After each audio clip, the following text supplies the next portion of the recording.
بسم اللہ الرحمن الرحیم۔ آج ہم بات کرتے ہیں کہ کیا فوت ہوئے لوگوں سے ملاقات ہو سکتی ہے، کیا دور دراز بیٹھے ہوئے لوگوں سے، موجود لوگوں سے ہم رابطہ کر سکتے ہیں، اس کے علاوہ کوانٹم انٹینگلمنٹ کیا ہے۔ ان سب سوالوں کا جواب دینے سے پہلے میں آپ کو یہ بتاتا ہوں، ہم سب کا یہ ایکسپیرینس ہے کہ بچپن میں جب ہم اسکول جاتے ہیں، تمام بچے جب اسکول جاتے ہیں تو وہ کیا کرتے ہیں، وہاں پر پہلے دن وہ جا کر بیٹھتے ہیں، ادھر ادھر دیکھتے ہیں، چھوٹے بچے خصوصاً تو کسی کے پاس بیٹھتے ہیں، پھر وہ ان کا ایک دوسرے کے ساتھ انٹریکشن ہوتا ہے، تو پھر آہستہ آہستہ 2-3 دن کے بعد وہ اپنی جگہ محسوس کر لیتے ہیں، اپنے دوست محسوس کر لیتے ہیں۔ ان کے وہ دوست جو جن کے ساتھ ان کی ویوز ذہنی ہم آہنگی ہو جاتی ہے، وہ ان کے دوست بن جاتے ہیں، ان کے ساتھ وہ بیٹھتے ہیں، وہ آہستہ آہستہ ان کی دوستی یہ پروان چڑھتی ہے۔ تو کلاسز میں یہی ہوتا ہے۔ یہ کیسے ہوتا ہے؟ اسی طرح ہم میں سے ایکسپیرینس ہے تقریباً ہر ایک کا کہ جب ہم سفر کر رہے ہوتے ہیں تو بعض اوقات ساتھ بیٹھے ہوئے مسافر کے ساتھ جی چاہتا ہے کہ ہم اس سے بات کریں۔ بعض اوقات ایسے بھی ہوتا ہے کہ خواہ بخواہ غصہ آتا ہے کہ میں ادھر کیوں اس کے پاس موجود ہوں۔ یہ ایسے کیوں ہوتا ہے؟ ان سب کا جواب جو ہے وہ یہ ہوتا ہے کہ تمام انسان ایک دوسرے کے اوپر اثر انداز ہو رہے ہوتے ہیں ویوز کے ذریعے۔ ہر ایک کی ایک پرسنالٹی ہے، ہر ایک کا ایک پرسونا ہے۔ پرسونا کیا ہوتا ہے؟ اس کے اوپر اس کی ویوز جو ہیں وہ خارج ہو رہی ہوتی ہیں۔ وہ ویوز ایک خاص فریکوینسی ان کی ہوتی ہے، تو وہ دوسرا بندہ جو ہے اگر اس کی ویوز کے ساتھ کوئنسائڈ کر جائیں یا دو بندوں کی ویوز ایک جیسی ہوں تو وہ ایک دوسرے کے دوست بن جاتے ہیں، وہ ایک دوسرے کو اچھا محسوس کرتے ہیں۔ اگر دونوں بندوں کی ویوز جو ہیں وہ اپوزٹ ہوں، وہ ایک دوسرے کے ساتھ کوئنسائڈ نہ کریں تو وہ جو ہیں وہ ایک دوسرے کو اچھا خیال تصور نہیں کرتے، نہ ہی وہ ایک دوسرے کے اچھے دوست بن سکتے ہیں۔ یہ وہ بنیادی بات ہے۔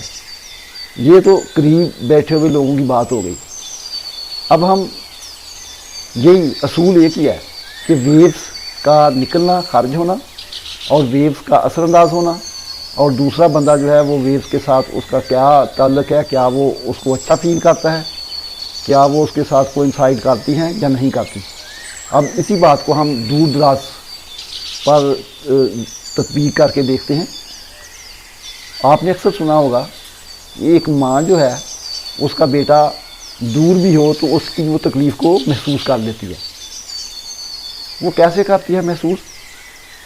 بچہ جو ہے اس کی تکلیف جب ہوتی ہے اس کو تو وہ ماں کو یاد کرتا ہے، یعنی وہ یاد کرنا، اس کی ویوز وہاں سے اسے دماغ سے نکلتی ہیں، تو وہ اس کی اپنی والدہ کی دماغ کو متاثر کرتی ہیں۔ تو اس طرح خواہ وہ فاصلہ ان کا کتنا بھی کیوں نہ ہو، تو آپ نے اکثر دیکھا بھی ہوگا، بلکہ ایکسپیرینس ہے، کئی لوگ جو ہیں وہ تو اگر زیادہ اچھے ہیں، اگر اچھے نیک لوگ ہیں تو وہ تو فوراً محسوس کر لیتی ہیں والدہ، اور والدہ جو ہے اسے پتہ چل جاتا ہے کہ میرا بیٹا کسی پریشانی میں ہے، کسی تکلیف میں ہے۔ تو یہی اصول یہی ہے، ویوز کا اصول ہے۔ ویوز کا یہ اصول جو ہے اس کو پرانے دور میں ہم بزرگوں کے ساتھ جب یہ کوئی اس طرح کا واقعہ ہوتا تھا تو ہم اس کو کرامت کہتے تھے، کرامت کہتے بھی ہیں۔ تو کرامات جو ہیں جب تک انسانی دماغ میں نہ آ سکے تو وہ کرامت ہے۔ جب اس کا مظہر یا اس کا فنامنا بندے کو سمجھ آنے لگے تو پھر بندہ جو ہے اس کو خود اس کا ایکسپیرینس ہوتا ہے اور وہ کنسیپٹ اس کا کلیئر ہوتا جاتا ہے۔ موجودہ دور میں یہی جو ہے اس کی اگر ہم تشریح کریں تو وہ یہ ہے کہ خیالات جو ہیں وہ ایک جگہ سے دوسری جگہ، ایک بندے سے دوسرے بندے کی طرف ٹرانسفر ہوتے ہیں، اور خیالات جو ہیں یہ نہ صرف قریب والے لوگوں میں ایک دوسرے کی طرف ٹرانسفر ہوتے ہیں بلکہ دور والے لوگوں کی طرف بھی ٹرانسفر ہو سکتے ہیں، بلکہ ہوتے ہیں۔ جیسا کہ میں نے والدہ کا، ماں اور بچے کا واقعہ بتایا، इसी तरह करीब बैठे हुए दोस्तों की बातें बताई हैं। तो अब ये बात तो क्लियर हो गई कि ख्यालात जो हैं वो मुतासर भी करते हैं और एक जगह से दूसरी जगह ट्रांसफ़र भी होते हैं। नज़दीक भी ट्रांसफ़र हो सकते हैं और दूर भी ट्रांसफ़र हो सकते हैं। जो ट्रांसफ़र होते हैं ख्यालात एक जगह से दूसरी जगह, उसके बारे में रूहानी साइंसदान जो पैरासाइकोलॉजी के माहिर हैं ख्वाजा शमसुद्दीन अज़ीमी रहमतुल्लाह अलैह, वो फरमाते हैं कि ख्याल जो है वो एक जगह से दूसरी जगह ट्रांसफ़र होता है, जाता भी है और मुतासर भी करता है। और ख्याल जो है वो कायनात में कहीं भी एक ही जगह से दूसरी जगह में ट्रांसफ़र इन नो टाइम, मतलब उसमें टाइम का कोई नहीं लगता, क्योंकि वो टाइम एंड स्पेस से आज़ाद होता है। जिसके बारे में एक ये भी है, बाल साइंसदान जैसा कि कलंदर बाबा औलिया रहमतुल्लाह अलैह, वो इनको अना की लहरें भी कहते हैं। अना की ये लहरें वो कहते हैं कि एक बंदे से या एक जगह से दूसरी जगह ट्रांसफ़र होती हैं और इनमें ट्रांसफ़र होते वक्त इनमें कोई वक्त नहीं लगता। एक जगह से दूसरी जगह ट्रांसफ़र होते हुए अगर कायनात में एक सिरे से दूसरी सिरे पर भी जाना हो तो वे इन नो टाइम पहुंच जाती हैं। तो यही बात जो है आजकल क्वांटम फिज़िक्स के दौर में ये बात जो है साइंटिस्टों ने भी समझ लिया है, साइंसदानों ने ये बात समझ ली है। अब वो क्या कहते हैं, वो कहते हैं कि जैसा कि क्वांटम थ्योरी में ये बात है कि जो पार्टिकल है और वेव है ये दो ही मज़ाहर हैं, दो ही फिनोमिना हैं, और पार्टिकल भी हो सकता है, वेव भी हो सकती है। तो ये कायनात में कहीं भी एक दूसरे को मुतासर कर सकते हैं। यानी दो पॉइंट पर, दो जगहों पर, कायनात में दो जगहों पर, मुख्तलिफ जगहों पर एक ही वेव जो है वो मौजूद हो सकती है और वो वहाँ पर अपनी बात पहुँच भी जाती है और मुतासर भी करती है। और इसे हम क्या कहते हैं, क्वांटम इंटेगलमेंट। तो अब ये क्वांटम इंटेगलमेंट की शक्ल जो है उसमें साइंटिस्ट के पास ये मौजूद है, जो कि पुराने दौर में जिसकी समझ नहीं आ रही थी, जो सिर्फ बुज़ुर्ग या पैरासाइकोलॉजिस्ट जिनकी बात करते थे, वो अब बात जो है वो क्लियर है। तो यही जो है कि क्वांटम इंटेगलमेंट है, क्वांटम ख्यालात का एक जगह से दूसरी जगह जाना।